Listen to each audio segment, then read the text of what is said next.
अब बात करेंगे धमकी दनादन, तोपखाने में नहीं दम की।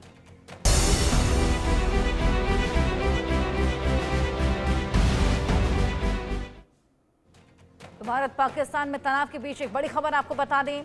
भारत के एक्शन के बाद बौखलाए हैं शहबाज शरीफ। पहलगाम के बाद भारत के एक्शन को भड़काऊ बताया है। भारत पहलगाम पर सबूत देने में विफल रहा है। ये शहबाज तमाम चीजें बोलते हुए नजर आ रहे हैं।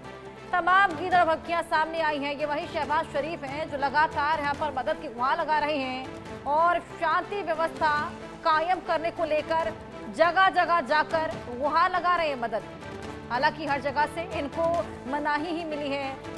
अब भारत पहलगाम पर सबूत देने में विफल रहा है। इस तरह की तमाम बातें बोलते हुए नजर आ रही हैं। यहाँ पर साफ तौर पर भारत के एक्शन के बाद बौखलाहट पाकिस्तान में देखी जा सकती है। बेचैनी पाकिस्तान में बढ़ गई है। भारत पहलगाम पर सबूत देने में विफल रहा, ये तमाम बातें अब शहबाज बोल रहे हैं। तनाव के बीच बड़ी खबर है। भारत के एक्शन के बाद अब शहबाज शरीफ बौखला गई। बौखलाहट साफ इस भड़काऊ बयान से सामने आ रही है। पहलगाम के बाद भारत के एक्शन को भड़काऊ बता रहे हैं, सबूत की मांग कर रहे हैं। तमाम गीदड़ भपकियां हमने देखी। सांसें रोक देंगे, खून बहा देंगे, इस तरह की तमाम बातें वहां से निकलकर सामने आ रही हैं। इसी बीच अब शहबाज भी भारत के एक्शन को भड़काऊ बोलते हुए नजर आए। बौखलाहट और तनाव पाकिस्तान का इस बात से साफ देखा जा सकता है। भारत के एक्शन से शहबाज शरीफ डर गया है। मुस्लिम देशों के आगे भीख मांग रहा है।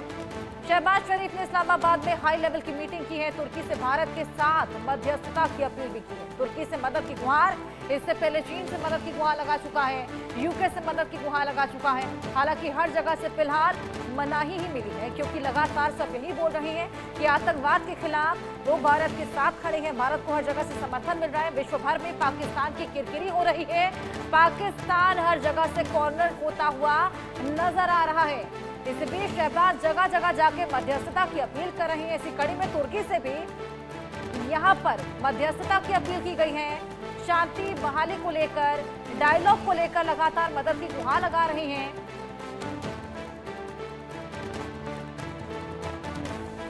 लगातार यहाँ पर हाई लेवल मीटिंग कर रहे हैं, मध्यस्थता की अपील कर रहे हैं कि भारत के साथ किसी तरीके से डायलॉग की स्थिति उत्पन्न हो जाए, क्योंकि तनाव और बौखलाहट जिस कदर पाकिस्तान में बना हुआ है वो साफ देखा जा सकता है उन तमाम चीजों से जो लगातार पाकिस्तान करता हुआ चला आ रहा है।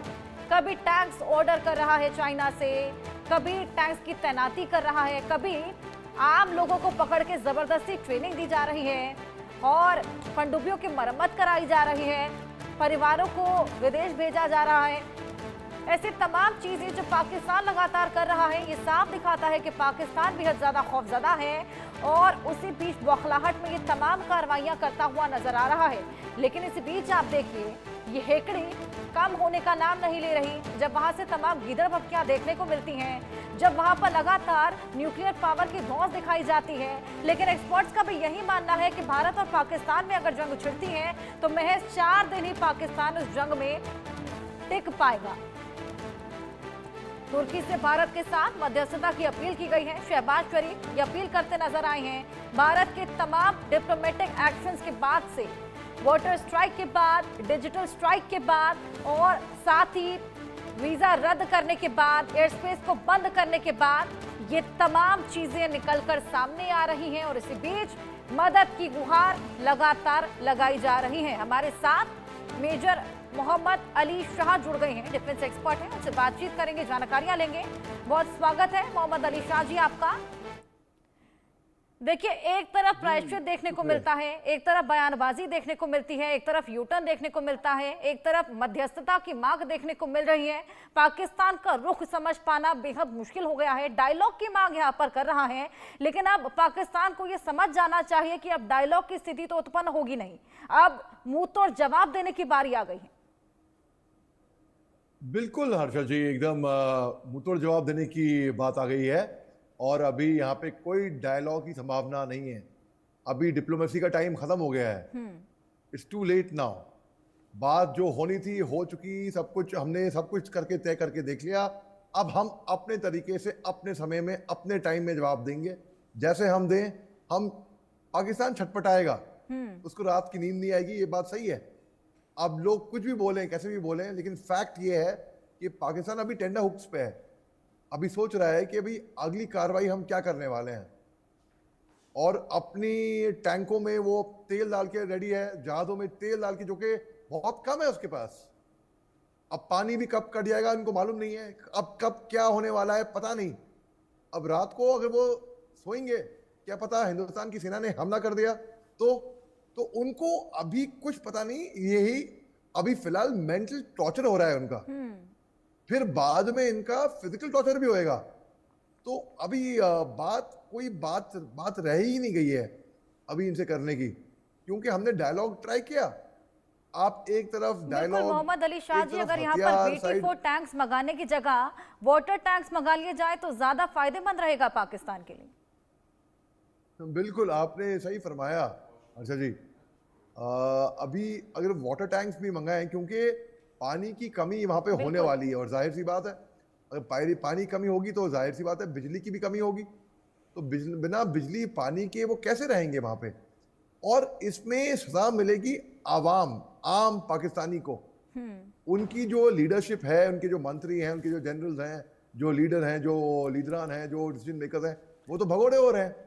इनके मिनिस्टर का बयान सामने आया अभी, साफ उसके अपने फोन पे बात कर रहा है कि अगर जंग बढ़ती है तो मैं इंग्लैंड भाग जाऊंगा। दुम दबा के भागने की बात हो रही है वहां पर।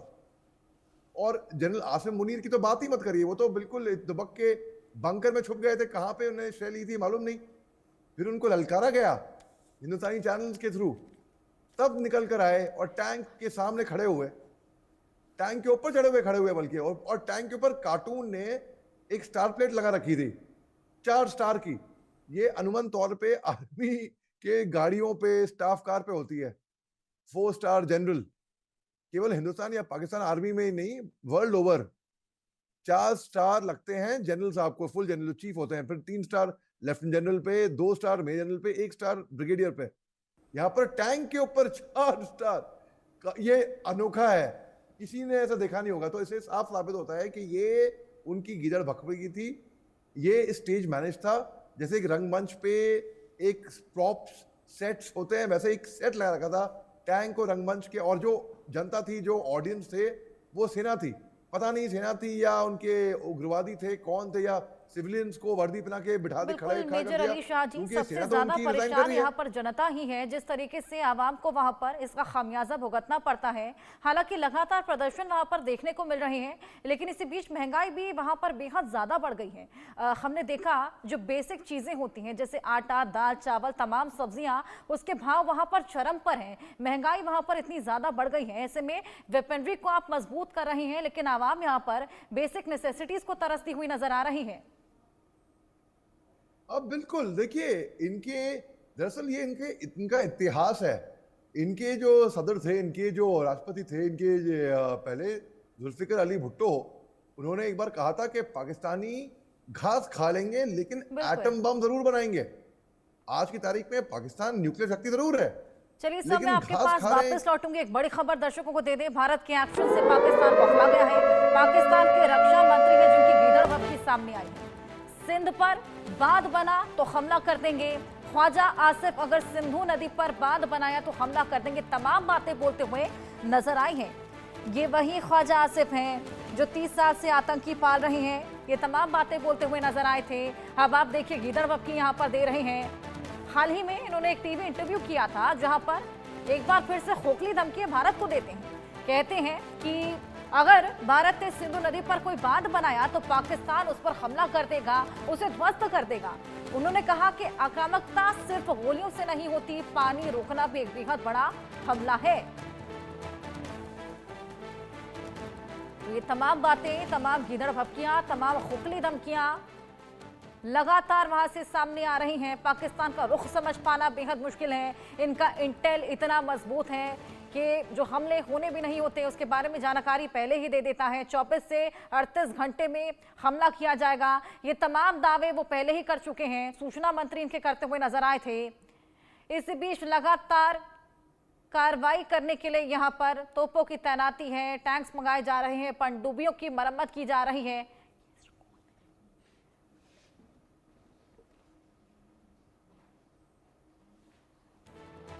मेजर मोहम्मद अली शाह जी, लगातार गीदड़ भभकियों का सिलसिला जारी है। रुख समझ पाना तो मुश्किल है, इसको लेकर हमने बातचीत की भी, लेकिन ये वही रक्षा मंत्री हैं जो आतंकवाद 30 साल से पल रहा है। इस तरह की तमाम बातें करते हुए, यानी कि प्रायश्चित करते हुए पहले नजर आए थे, अब देखिए कैसे हेकड़े दिखा रहे हैं।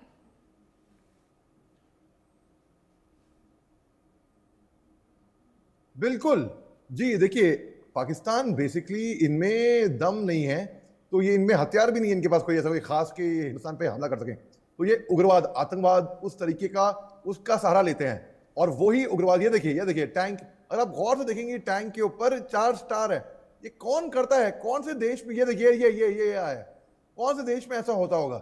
और ये ऑडियंस है, ये सैनिक नहीं है, ये एक्टर हैं। तो ये जिस तरीके से यहाँ पे ये भांड कर रहे हैं, ये वाकई में ये हंसी वाली बात है। तो कुछ इसमें इनमें कोई दमखम नहीं है, कोई बहादुरी नहीं है इनमें। मैं आपको हर्षा जी सन 2003 का किस्सा बता चुका हूं मैं आपको बहुत ज्यादा है। एक बार सेना वहां पर लगातार कामकाज छोड़कर भाग रही है। उनको ये रियलाइजेशन है कि ये खामखा की लड़ाई है जो हम लड़ रहे हैं, क्योंकि उनको आगे कर दिया जा रहा है। और जो सेना प्रमुख है वो दुबक कर बैठ गए हैं, बंकरों में पनाह ले ली है। हमारे साथ दीपक विश्वकर्मा भी जुड़ गए हैं। दीपक, मैं आपके पास आऊंगी। लगातार हम देख रहे हैं पाकिस्तान में तनाव का माहौल, बौखलाई हुई बातें वहां से देखने को मिल रही हैं, कार्रवाइयां भी वहां पर बौखलाई हुई की जा रही हैं। इसी बीच गिड़गड़ाया भी गया है, वहां पर मध्यस्थता की मांग भी की गई है।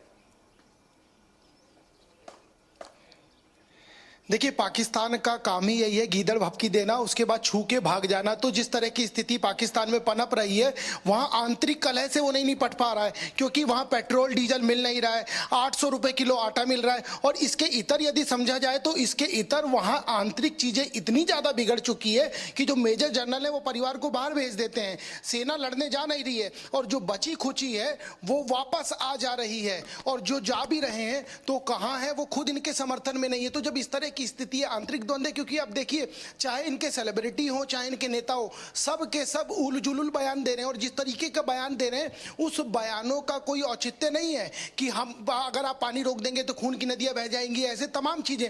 इससे एक बात तो समझी जा सकती है कि इस मौजूदा दौर में पाकिस्तान खुद के लिए भी सस्टेन नहीं करता है। जिस व्यक्ति को अपने नागरिकों के से कोई किसी प्रकार का कोई सरोकार नहीं है, अपने नागरिकों को जिसने उनको सत्ता पर आसीन किया, जब उससे कोई सरोकार नहीं है, उससे कोई मतलब नहीं है, तो आप समझ सकते हैं उस देश की स्थिति क्या होगी। इसके इतर यदि समझा जाए तो तमाम जो नेता हैं वो लंबी लंबी बातें कर रहे हैं। क्यों? क्योंकि वो अपनी राजनीतिक रोटियां सेक रहे हैं। लेकिन कुल मिलाकर एक बात स्पष्ट हो गई है कि पाकिस्तान भी ये जानता है कि यदि युद्ध की स्थिति बनती है या तमाम चीजें जो भी जिस तरह का टेंशन यहाँ बॉर्डर पे बना हुआ है, उन सब के बीच एक चीज स्पष्ट हो गई है कि चीजें पाकिस्तान के फेवर में तो कतई भी नहीं है। हमने बॉर्डर पे चाहे नौशेरा हो चाहे राजौरी हो, तमाम जगह पर जो वहां के आखिरी गांव हैं वहां पर बातचीत की। वहां के लोगों ने भी ये कहा कि पाकिस्तान सिर्फ और सिर्फ गीदड़ भभकी देता है, सिर्फ और सिर्फ वो चुनौती देने की कोशिश करता है, चुनौती भी नहीं दे पाता।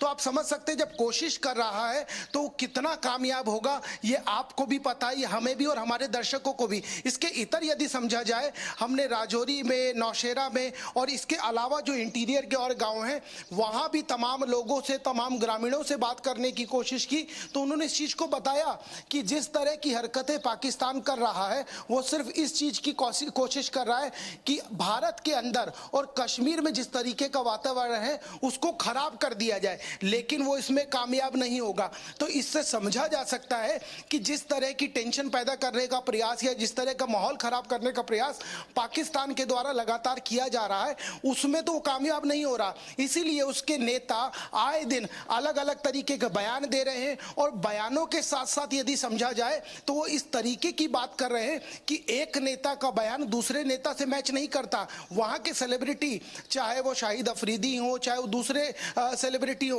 वो ऊटपटांग बयान दे रहे हैं। तो उससे समझा जा सकता है कि लंबी फेहरिस्त है। आप जिस तरह की चुनौती देने की कोशिश कर रहे हैं, जिस तरीके से आप ललकारने की कोशिश कर रहे हैं, उससे समझा जा सकता है कि आपके पास है कुछ नहीं, आपका खुद का घर शीशे का है जिसमें कई सारी दरारें हैं, और आप भारत जैसे विशाल का है देश को, आए दिन रोज किसी न किसी मामले से लेकर ललकारने की कोशिश कर रहे हैं, पत्थर मारने की कोशिश कर रहे हैं। तो आप समझ सकते हैं कि जिस तरह से अब यहाँ पर से भी जब पाकिस्तान देर रात सीजफायर का उल्लंघन करता है तो भारत उसका मुंह तोड़ जवाब देता है, ये देखने को मिल रहा है लगातार। एक और बड़ी खबर दर्शकों को दे दें, मोदी के आक्रामक रुख से पाकिस्तान डर गया है।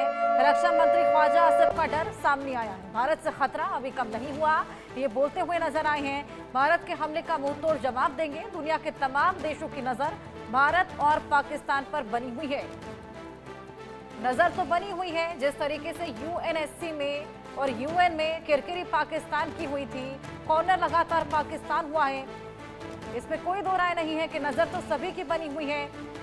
और इसी बीच तनाव का माहौल पाकिस्तान में है, बौखलाहट पाकिस्तान में है। उसके बाद जो तमाम एक्शंस लिए जा रहे हैं पाकिस्तान के द्वारा, ये भी सभी देख रहे हैं। खुद का मजाक पाकिस्तान खुद ही बनवा रहा है। जिस तरीके की गीदड़ भपकियां दे रहा है और भड़काऊ बयानबाजी वहां पर देखने को मिल रही है। कभी खून बहा देंगे, कभी सांसें रोक देंगे, कभी न्यूक्लियर पावर की धौंस लगातार दी जा रही है। मोहम्मद अली शाह जी, इनको कौन समझाए कि जिस न्यूक्लियर पावर की बात कर रहे हैं वो हमारे पास भी है, लेकिन यहाँ से हमने तो धौंस नहीं दिखाई। जिस तरीके से बार बार ये जिक्र करे चले जा रहे हैं, खोखली धमकी ना कहें तो क्या कहें इसको फिर।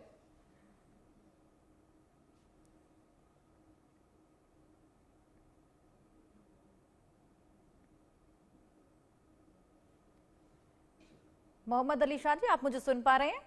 जी, ये सवाल मेरे से हर्षद जी? जी जी जी जी जी जी, माफ कीजिएगा, सॉरी मैं म्यूट पे था। जी, ये पाकिस्तान केवल खोखली धमकी दे रहा है और कुछ नहीं, इनके पास कोई दमखम नहीं है, कुछ नहीं है। ये आप देखिए हर्षद जी, हमने अब तक कुछ करा भी नहीं है इनको, बस बोला है हम करेंगे, बस बोला है। और ये ऑलरेडी इतना डरा हुआ है। मजे की बात तो ये है, मजे की बात है कि कुछ करा ही नहीं है हमने। कुछ करेंगे तो पता नहीं क्या इनकी हालत खराब हो जाएगी। बिलावल भुट्टो जरदारी कैसे कैसे अनाप शनाप बयान दे रहे हैं, इनसे साफ इनका डर दिख रहा है। और अगले दिन अपने परिवार को भगा दिया कनाडा। इनके मिनिस्टर और जनरल तो चार्टर्ड प्लेन करके भाग रहे हैं वहां से, पाकिस्तान से, क्योंकि ये इनको मालूम ही नहीं है ना कि अगला होने वाला क्या है।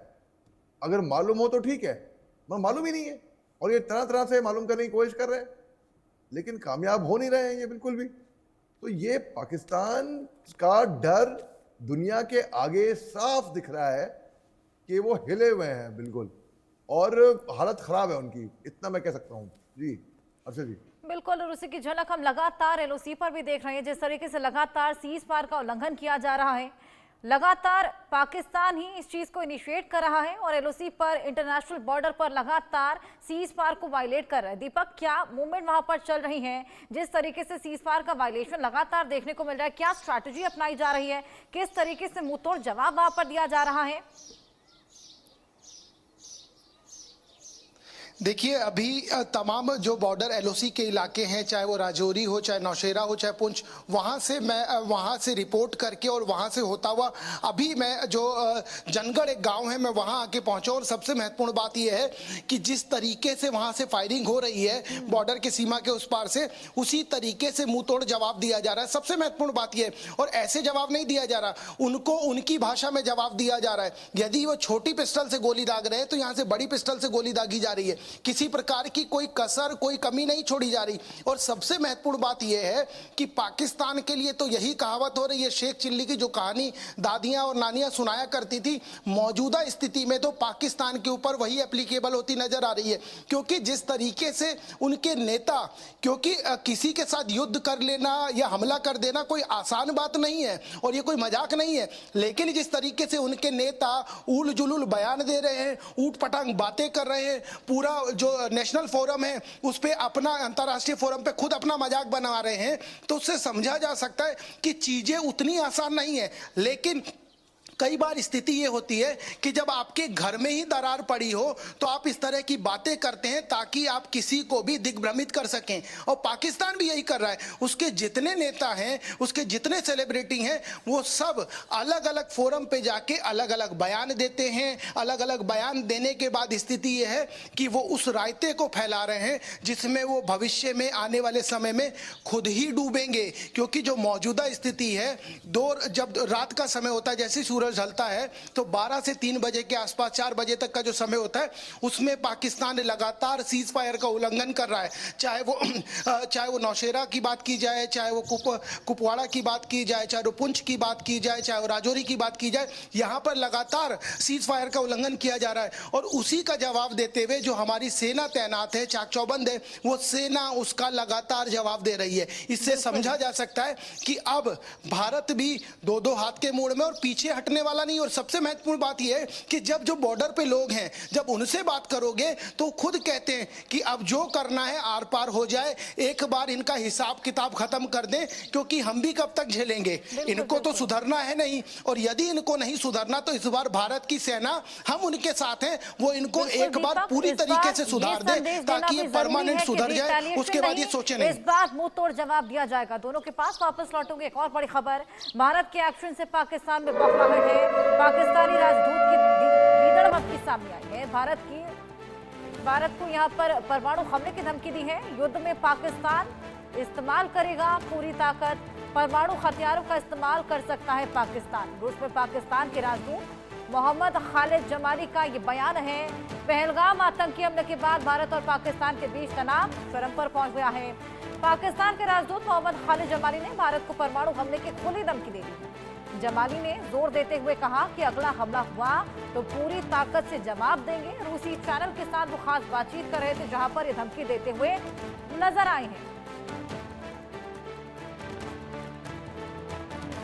जिस तरीके के लगातार स्टेटमेंट्स पाकिस्तान की ओर से देखने को मिल रहे हैं, मोहम्मद अली शाह जी, ये स्टेटमेंट्स इतने इमेच्योर हैं, ऐसे में इनकी खुद की भी तो किरकिरी हो रही है ना। इस तरह की बातें ये जो करते हुए नजर आ रही हैं विश्व के पटल पर।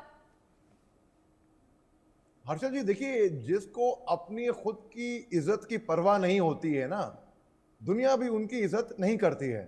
क्योंकि आप अपनी इज्जत करोगे तभी दुनिया आपकी इज्जत कर पाएगी। बिल्कुल। पाकिस्तान को अपनी इज्जत की परवाह नहीं है। पाकिस्तान एक लाफिंग स्टॉक बन गया है, एक जोकर, मतलब दुनिया उनको जोकर के नजरों से देख रही है। कोई भी उनको आज की तारीख में सीरियसली लेने को तैयार नहीं है। कहां पे सुना है चीफ ऑफ आर्मी स्टाफ ऐसे शर्मनाक बयान दे। Chief of army staff tank पे खड़े होके, टैंक पे 4 स्टार लगे हैं। अरे ये गाड़ी पे स्टाफ कार में लगते हैं, आर्मर्ड कोर, मतलब टैंक के ऊपर 4 स्टार। हंसी आती है देख के कि ये कर क्या रहे हैं। बिलावल भुट्टो जरदारी ने अपना बेवकूफ बनाया है दुनिया के आगे। मैं बताऊं, इनका एक पाकिस्तानी पत्रकार, इनका एक यूट्यूबर, वो छुरी लेकर आ गया था मेरे साथ, आप यकीन नहीं मानेंगी। वो डंडा, छुरी और पता नहीं शराब की बोतल लेकर आ गया था टीवी पे लाइव, एक अलग चैनल पे। उनको ऐसे लोगों को बुलाते ही क्यों है, मुझे समझ में ये नहीं आ रहा। तो बिल्कुल ये ऐसे गैर जिम्मेदार बयान दे रहे हैं, इनकी हरकतें इतनी छुछोरी हो रही हैं, दुनिया इन पे हंस रही है, इनकी मीडिया भी पता नहीं क्या अनाप शनाप बकवास कर रही है। इनका बिल्कुल मोहम्मद अली शाह जी खुद का मजाक बनाने के लिए कोई कसर ये छोड़ते नहीं, और उसके बाद खुद विक्टिम कार्ड खेलते हुए नजर आते हैं। लगातार ये पूछते हुए नजर आते हैं कि भारत सब